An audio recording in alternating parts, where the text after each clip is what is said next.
Three people living normal lives in three completely different places.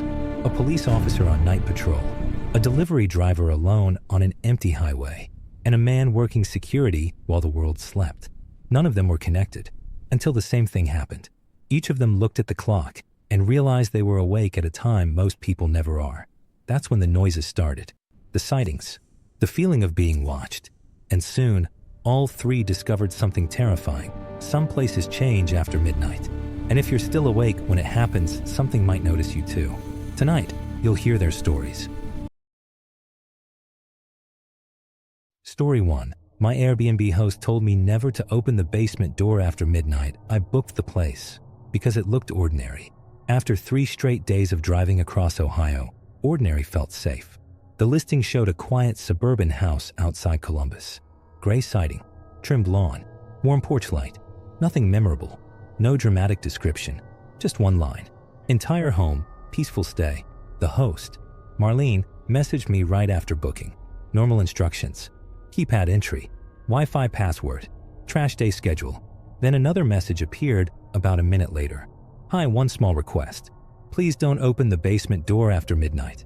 The hinge sticks and it can slam unexpectedly. I don't want guests getting hurt. It sounded harmless. Homeowners always had strange rules. I didn't think about it again. I arrived just before 10 p.m. The neighborhood felt too quiet. Every house identical. Porch lights glowing over empty driveways. No people outside. No dogs barking. Just distant highway noise drifting through the night. Inside, the house smelled freshly cleaned. Lemon disinfectant mixed with something older underneath. Like rooms that had stayed closed too long. Everything looked staged perfectly. Folded blankets. Decorative pillows untouched. A laminated welcome guide centered carefully on the coffee table. Upstairs was my room. Normal bed. Normal lamp. Normal silence. Before sleeping, I walked through the house. Everyone does that when they stay somewhere unfamiliar. Checking rooms. Learning exits. Making sure nothing feels wrong. That's when I noticed the basement door. At the end of the kitchen hallway.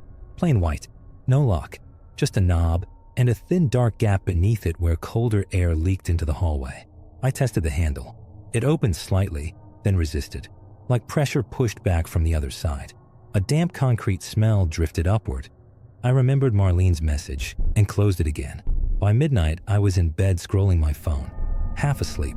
At exactly 12:02 a.m., I heard movement downstairs. A slow step, then another.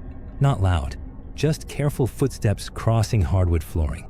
My brain searched for explanations. Pipes, house settling, neighbors. But the sound carried weight.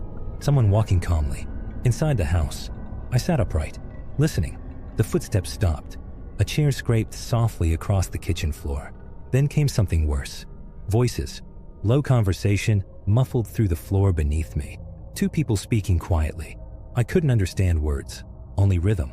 Questions, responses, pauses. The sound came directly below my room, from the basement. My chest tightened. The listing clearly said entire home. No shared spaces. I checked the time. 12:07 a.m. The voices continued casually, almost relaxed, which somehow made it worse. After a minute, footsteps moved again upstairs. Slow pacing, back and forth. I stared at my bedroom door, expecting shadows underneath. But the hallway stayed dark. Eventually, the sounds faded. Morning made everything feel ridiculous. Sunlight filled the kitchen. Birds outside. Normal suburban noise. I convinced myself I imagined it, until I noticed something. A thin strip of blue painter's tape across the top of the basement door frame. It had been torn, like the door opened during the night. I messaged Marlene casually. Hey, quick question. Does anyone stay downstairs sometimes? Her reply came immediately. No one else is ever there, smiley face. Old houses make noise. The smiley face bothered me more than the answer. That night, I tried sleeping earlier. It didn't help.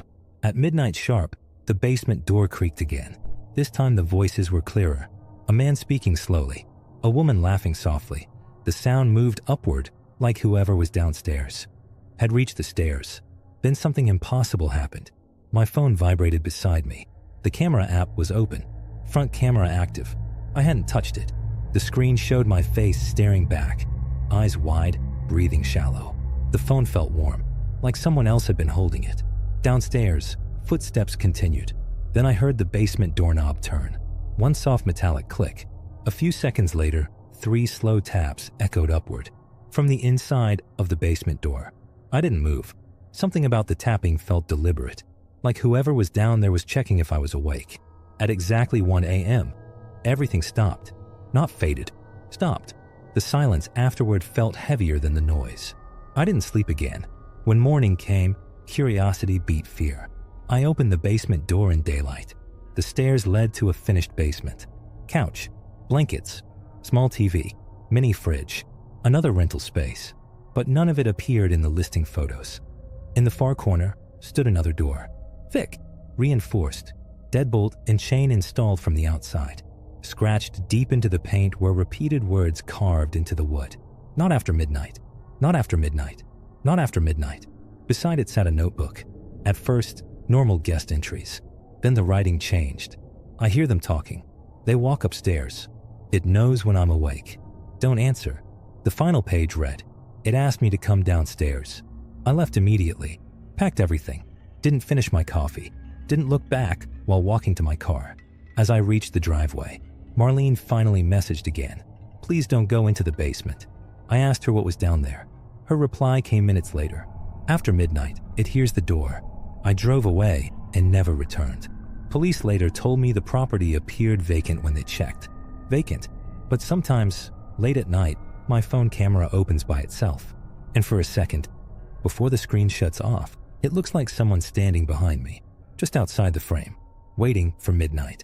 Story 2. The security cameras at my apartment complex only failed at 2:17 a.m. I didn't believe in creepy stories before that job.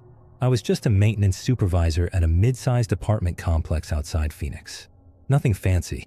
3-story beige buildings, shared parking lots, small pools nobody used after summer. The kind of place people planned to stay temporarily, but somehow lived in for years. My shift started late because management had problems with car break-ins and package theft. Corporate installed new security cameras everywhere and wanted someone on site overnight. That someone became me. Most nights were painfully quiet. Fix a leaking pipe, reset a breaker, walk the property once every hour. After midnight, the complex felt empty, even though hundreds of people were asleep around me. Working nights changes how you see places. You start noticing patterns. Lights turning off at predictable times. One guy smoking on building C's balcony every night at 1 a.m. A nurse arriving home at exactly 3:40 every morning. Routine makes places feel safe, until something breaks the pattern. The first camera failure happened during my 3rd week. At exactly 2:17 a.m., every camera feed froze. Not flickering, not disconnecting. Frozen. I assumed it was network lag. 30 seconds later, the system rebooted automatically. Everything returned to normal. I didn't think about it again. But the next night, it happened again. 2:17 exactly. All cameras frozen. Same duration. 30 seconds. Corporate IT checked remotely the next morning. They said everything looked perfect. No outage recorded. They even suggested I might have imagined the timing. So the 3rd night, I watched the clock. 2:16 a.m. Everything normal. Parking lot empty. Pool lights glowing blue. Hallways silent. Then the clock changed. 2:17. Every screen locked instantly. Except one. Camera 12. Building D stairwell. That feed didn't freeze. It lagged, like delayed footage trying to catch up. And standing in the stairwell was a man I had never seen before, facing directly toward the camera. Completely still. No phone. No movement. No reason to be there. What bothered me wasn't that someone was awake. It was how motionless he was. People shift weight, look around, breathe differently. He didn't move at all. 30 seconds later, the system restored. The stairwell was empty. I grabbed my radio and walked outside immediately. Building D was silent. No doors closing. No footsteps. Nothing. I checked every floor. Nobody. Back in the office, I reviewed playback. Camera 12 skipped those 30 seconds entirely, like they never existed. After that, I started documenting everything. Every shift. 2:17 a.m. system freeze. 30 seconds. Always exact. A week later, I noticed something worse. While reviewing footage, people moved incorrectly.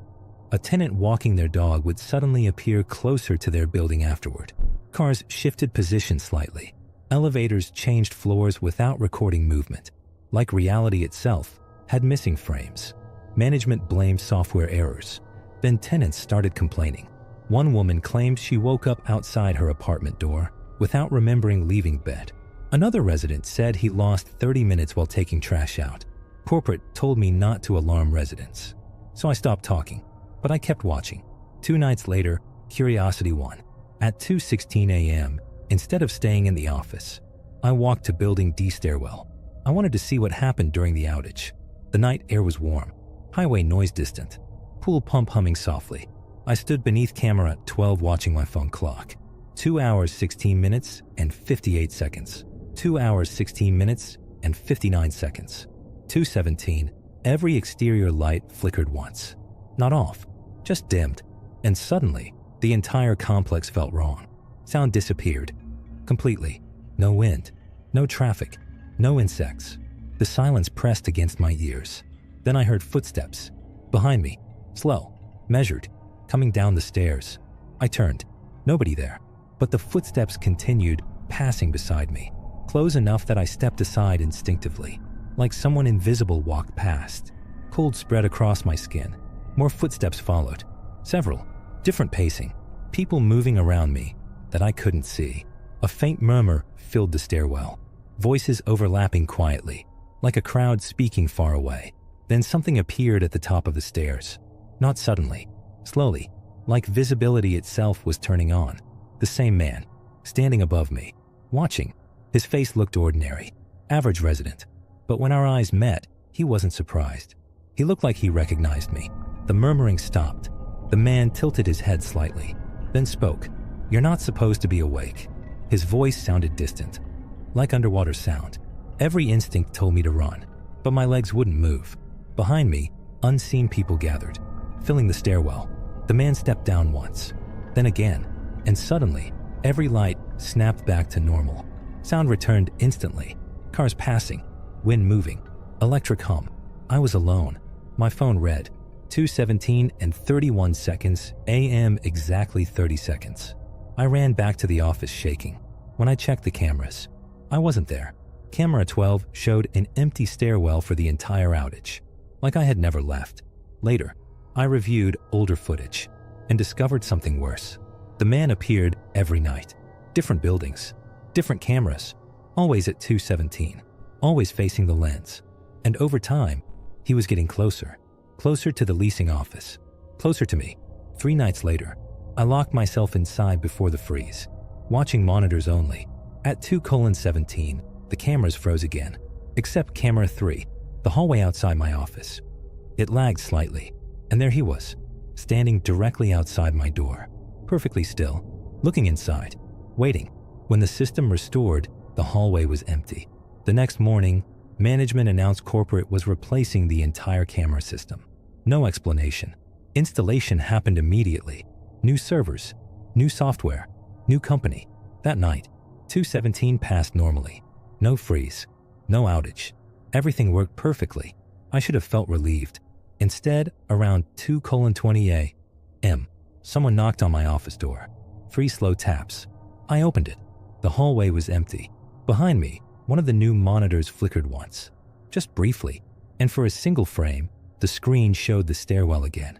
Crowded, dozens of people standing silently on the stairs, all facing upward, all looking toward the camera, waiting for someone awake enough to notice them. I transferred properties 2 weeks later. Different city, different complex. No camera problems since. But sometimes, I wake up randomly at night and check the time, and every once in a while, it's 2:17 a.m., and my apartment security app says, motion detected, hallway, even though nothing ever appears in the recording. Story 3. I took an overnight delivery route through a town that doesn't appear during the day. I started doing overnight deliveries because nobody else wanted the shift. Less traffic, better pay. No managers calling every hour asking why packages were late. Most of my routes ran between Nevada and northern Arizona. Long highways, gas stations every 50 miles, and hours where you wouldn't see another car. If you drive enough at night, the road starts feeling detached from reality. Towns appear suddenly out of darkness and disappear just as fast behind you. Most drivers memorize their routes. Except there was one road my GPS kept forcing me onto. The first time it happened, I assumed construction caused a reroute. Around 1:40 a.m., my navigation recalculated and directed me off Interstate 93 onto a smaller two-lane highway, County Road E17. I didn't question it. GPS usually knows better than drivers. But the moment I turned off the interstate, something felt wrong. The highway noise vanished instantly. No passing headlights. No reflectors. Just empty desert asphalt stretching into darkness beneath my high beams. For nearly 20 minutes, I saw nothing. Then lights appeared ahead.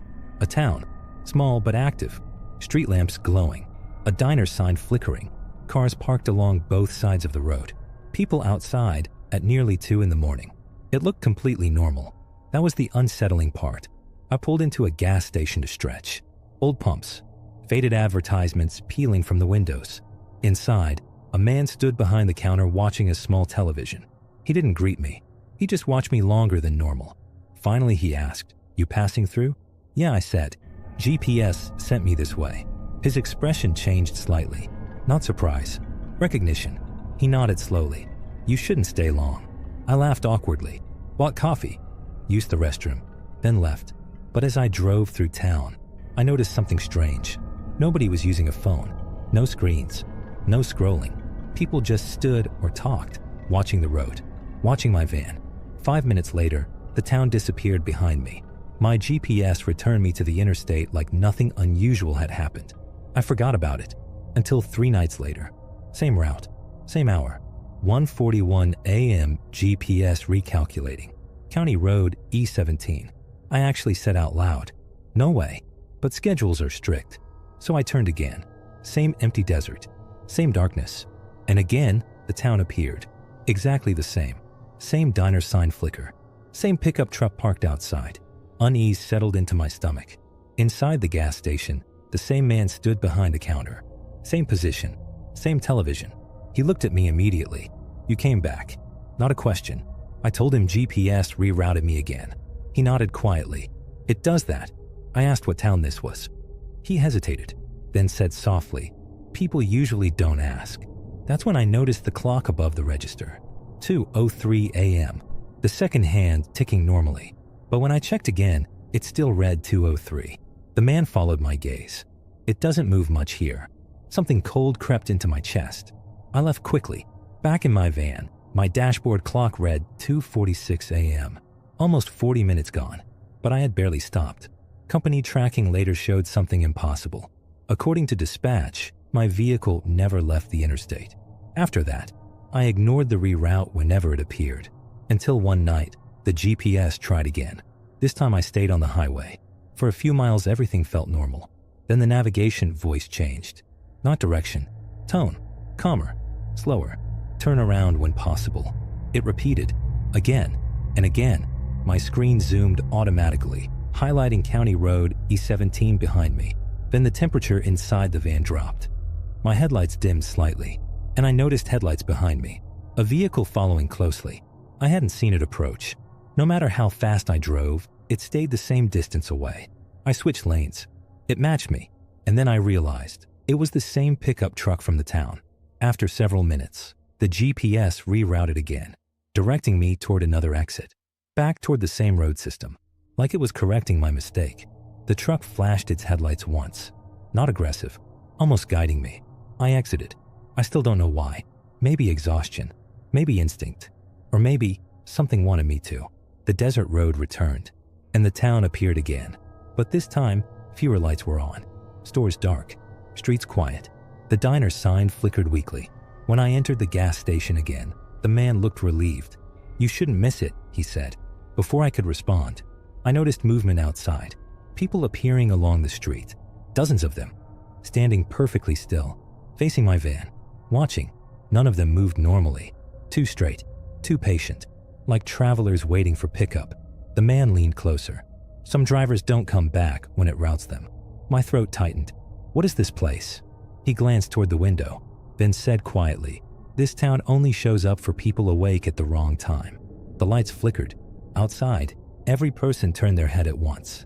Toward the gas station. Toward me. The man whispered urgently, "You need to leave before it finishes adjusting." I ran back to my van. The GPS screen changed instantly. Destination updated. The delivery address was my current location, like I had already arrived somewhere permanent. People slowly stepped closer to the road as I drove away. Not chasing, just watching, waiting. In my mirrors, the pickup truck followed again, escorting me back toward the highway. The moment I reached the interstate, its headlights shut off, and it vanished. Dispatch records later showed a perfectly normal route. No detours, no missing time, no town. Satellite maps show nothing there, only empty desert. I quit overnight driving 2 months later. But sometimes, late at night, my GPS screen flickers, and for one brief second, a route appears I never requested. Recalculating. County Road E17.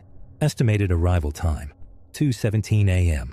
I never follow it anymore, because I finally understand something. Some places aren't lost towns. They're waiting stops, and the road only sends you there when it thinks you belong.